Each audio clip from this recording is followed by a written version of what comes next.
Yersiz gəldi yerli qat. Azərbaycanda divara sıxışdırılan şiəlik. Uzun zaman multikulturalizm təbliği sonunda özümüzə tuşlanan silah kimi bugünün də çox acı mənzərəsini ortaya qoyub. Ölkədə bütün dinlərə geniş şərait yaradıldığı halda şiəlik ögey ananın yanında yetim uşaq kimi elə hey sıxışdırılır. Məsələnin siyasi yönü bu oyunu güclətmək üçün nə qədər əlverişli vasitə sayılsa da, sonunda məlum olur ki, bütün bu şovlar ölkədə şiəlik, xalqın əsas əqidəsi, milli mənsubiyyətinə çevrilən inanc əzilməkdə davam edir. Hakimiyyətin bu yöndə apardığı çoxsahəli siyasəti, bugün də 60-dan artıq şiə ruhanisinin həbsi, minlərlə inancının narkotik ittihamı ilə şərlənməsi, məscidlərdən xalqın sevdiyi ruhanilərin uzaqlaşdırılması, dini mətbuat orqanlarının qapatılması, dini tədbirlərin keçirilməsinə sərt qadağa, bütün din və məhzəb nümayəndələrinə icazə verdikləri halda şiə uşaqlarına 16 yaşına qədər məscidə getməyə qoyulan məhdudiyyət sadalananlar sırasında yer almaqdadır.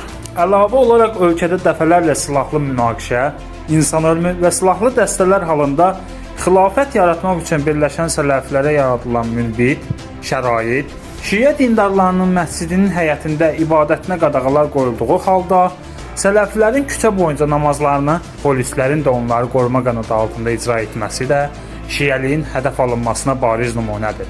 İbadət ocaqları, ziyarətgahların öz məhzəbində belə qəbul olunmayanlar tərəfindən xalqın şuuruna şübhə toxumları əkmək və efir məkanında növbəli kanalların dəfət edilməsi, Əhl-i Beyt əleyhissalam və şiəlikdən danışılması, efirdə əhalisinin böyük əksəriyyətinin şiə olmasına baxmayaraq azanında belə şiə atributlarının çıxarılması, bu siyasətin hakimiyyət tərəfindən ciddi göstəriş əsasında icra edilməsinə əyani sübutdur. Tənqidlərə Milli Məclis səviyyəsində deputatların ölkədə şiə əqidəsinə qarşı heç hansı təzyiq olmadığı söyləndiyi halda fakt olaraq qalır.